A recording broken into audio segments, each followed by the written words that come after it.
Hey, all you crazy cats and kittens out there on the tubes of you, and welcome to another stirring, head bobbing, and sweaty installment of this Disinformed After Dark. I'm Shane. And I'm Michael. And Michael. No, you're Sweaty McSweaterson. Uh, dang it. And, I am. And the other guy to my, whatever Dr. direction Sweaty McSweaterson is, to you. Chesty McStrokerson over here, I think, or whatever the hell that.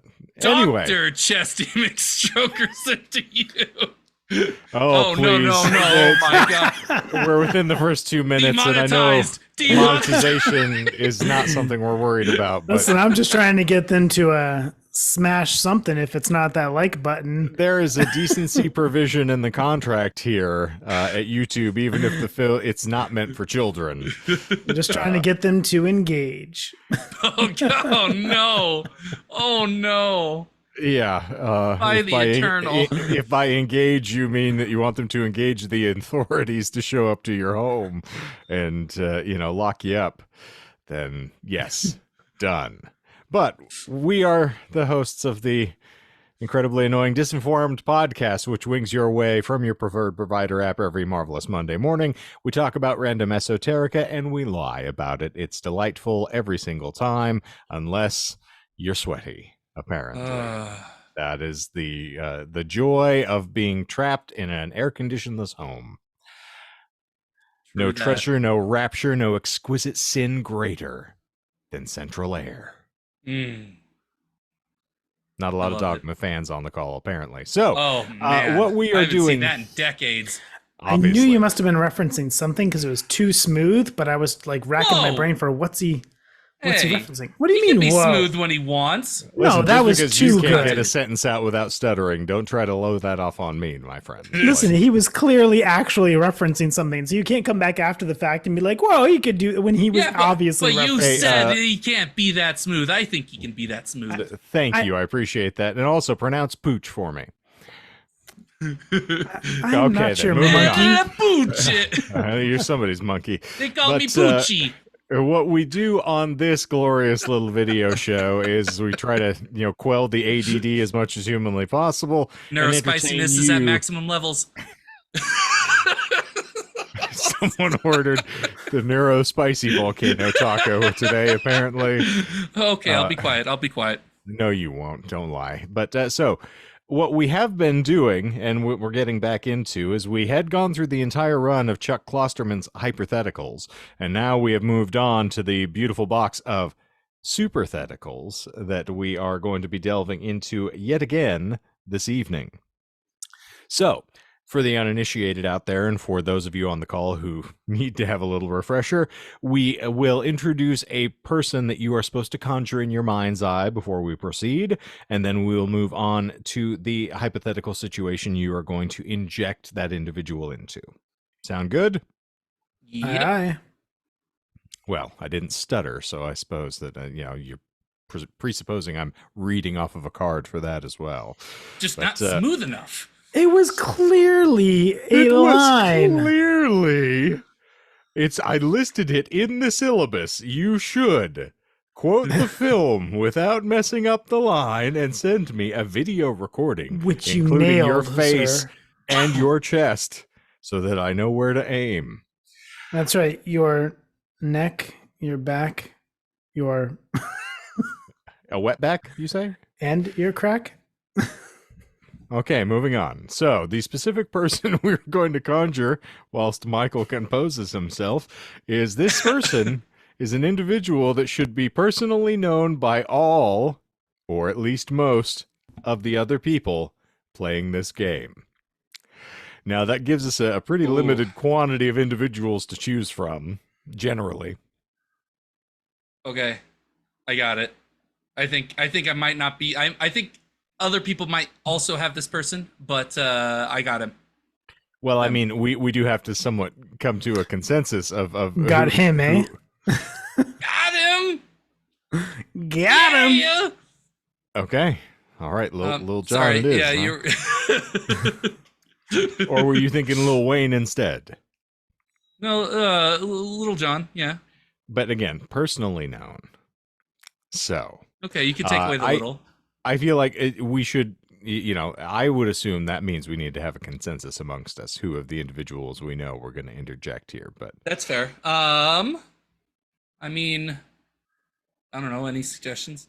well, we have all recorded with Jess previously, Okay. so I would that was say literally that's going to be that's my probably recommendations yeah. as all well. right. Because I was going to think, although I have heard the others, I haven't actually interacted with the others. So I Yes. thought, probably Jess. Yeah. Okay, so congrats, Jess. You're a part of the show, whether you're physically here or not. But so here we go. I'm looking forward to this. You are a film director with a strange assignment. You need to make a commercially successful movie within a pre-existing film franchise, and the movie must star the imagined person. You will have an unlimited budget and excellent supporting actors, but this person must be the star. They will need to be cast as a familiar cinematic character. What franchise and character do you select? Oh, well, Got it. man. As soon as you said it had to be like recasting familiar character, I lost it. I was gonna say Transformers just for fun, but I don't know. I envision Jess as Nancy coming back for Nightmare on Elm Street. Okay. All right.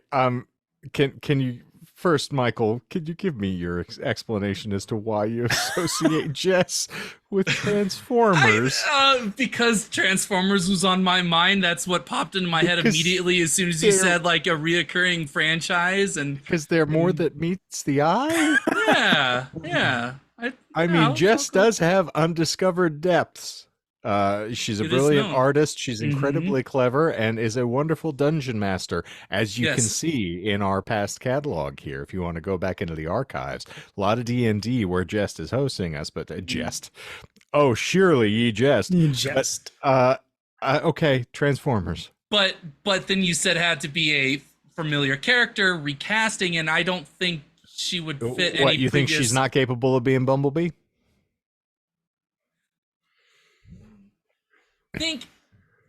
I actually have never heard Bumblebee speak, so I don't know. I've never Bumblebee watched. Doesn't speak. That is no. kind of He the point. does. He does in He later uses the movies. radio. Does he? I thought he only uses the radio. No, he actually speaks in later movies, like the one with the dinosaur and the one with. I wouldn't know. I haven't seen any of that nonsense. Hannibal Lecter. Hannibal Lecter. What? The actor that plays him. I can't Anthony remember. Hopkins. Anthony Hopkins. In a Yes. Transformers Yes, movie? he is. He plays a. Why am I not shocked that you know these things? Because I watched a YouTube video essay on all the Transformer movies. movies. Watch the movies. Okay. No, why would I do that? I've watched the first one. All right, and we're the second phoning one. it in. Yeah. All right. But the one where anyway. Bumblebee peed on a human being. You watched that one. Mm-hmm. I'm not shocked. Okay, Yes. let's move on to a cogent answer, Doc. What was your response again? Well, so I think the initial one that immediately jumped out at me was continuing on the Nightmare on Elm Street franchise and bringing back her as Nancy. I think Jess would be great for that role. However, as Michael rambled on about Transformers, I started to think a little bit about her, and I thought, well, okay, on one hand, we've got Harry Potter. Maybe we could do something with that. But I'm not as versed with Harry Potter as she would be, so I don't know if I could do it justice. So then I thought, well, she'd also probably make a good Deanna Troi. Bring her back for a ongoing TNG franchise movie, and recast our favorite counselor with Jess. So those are my two there. Going into Star Trek, where I could really do her justice, just because of my knowledge of the genre and the history of the franchise there, and I think she'd be a really good Counselor Troy. She's very empathetic. She really kind of gets the in and outs of people. It really played to her dungeon master skills as well, because as a DM, you have to really kind of put yourself into other people's shoes and try to get an idea of what they're going to do in certain situations. Mm-hmm. And so Troy is very similar to that as the counselor on the bridge. So I think she'd be great there. Conversely, going back to the Nightmare on Elm Street bit there, Freddy's in your dreams and stuff, right? Messing with you. So Nancy has to try to figure out a way of kind of getting inside the head of a monster that's already trapped in her head, right? And how to spin that. And so I mean, she's been around me a lot, so she knows how to do that very well. Yeah, and so I think she'd also be a great Nancy there, because I think she could step into either Troy or Nancy's character there, and I'd really kind of leave it to her if she wants to go into the sci-fi or the horror genres. Well, I mean, you're the director here, Doc. So I mean, you kind of you're casting this. I think it's Well, just, then I you gotta think- throw it at her. Well, then, push come to shove, I think that Star Trek's doing pretty good right now on Paramount Plus, so I think that we could best use her talents bringing back Robert Englund into the role of Freddy Krueger and having her as Nancy and revitalizing the Nightmare on Elm Street franchise. So I like it. Star Trek's doing very well, so we're gonna keep her away from that. We're gonna throw her back into this. Well, because franchise. Well, because that's where she can have the most impact, right? I don't want her to just, I don't want her to be just lost in the sea of Trek stuff getting put out there, Okay. right? There would be a lot of fanfare, especially as I noted, if we brought Robert Englund back, because we haven't had him as Freddy since 2003, Freddy versus Jason. So 2 decades later, bringing back the original Freddy to mess with our new and improved Nancy. That's what I'm talking about. Unfortunately, Freddy is now going to have bunions and a burster sack that he's going to have to deal with. So it's going to be a difficult time. My hip. Freddy with a walker.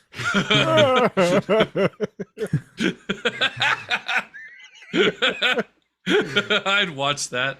Oh, my lumbago, bitch. Welcome to arthritis, bitch. Can't get the glove on anymore. Okay. Well, I am remiss, and the reason I was cackling is, one, Jess, these boys have done you dirty. I'm sorry, because it feels I like thought there's I just did a her lot of fantastic. joy going, taking part is like, we'll keep you away from the thing I love, Star Trek. We'll just whip you over here. But I'm teasing. The thing that I took from your discussion, though, which was exactly where I was going, and you were hinting at it, with her being a devotee of D&D, a great dungeon master, there is a Dungeons and Dragons franchise that is now trying to crest a high and beautiful wave that had starred another Star Trek alum, Chris Pine.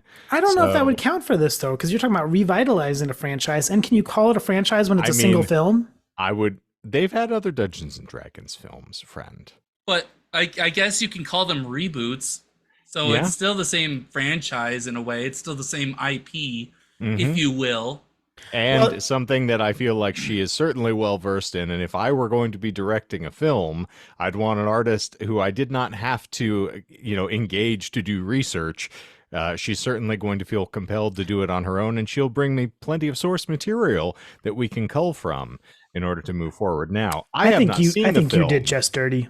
nor that by saying that I'm going to put her into something Low that she hanging loves. fruit. Oh, what would be the thing that she'd be good at? Oh, she's a DM. Let's put her in D&D. There's I'm sorry. I didn't low realize hanging that you fruit. wanted to, have a reasonable answer to. I'm a talking about question. flexing her acting muscles and really embodying Because a new character. obviously she's in an done old nothing franchise. but I'm sure Yeah, that acting is an aspiration. I'm just saying, when you say we did her dirty, I'm giving her opportunities to explore new sounds ground. to me like you're just trying to scrabbling to try pigeonhole to have her a and defense making her for typecast.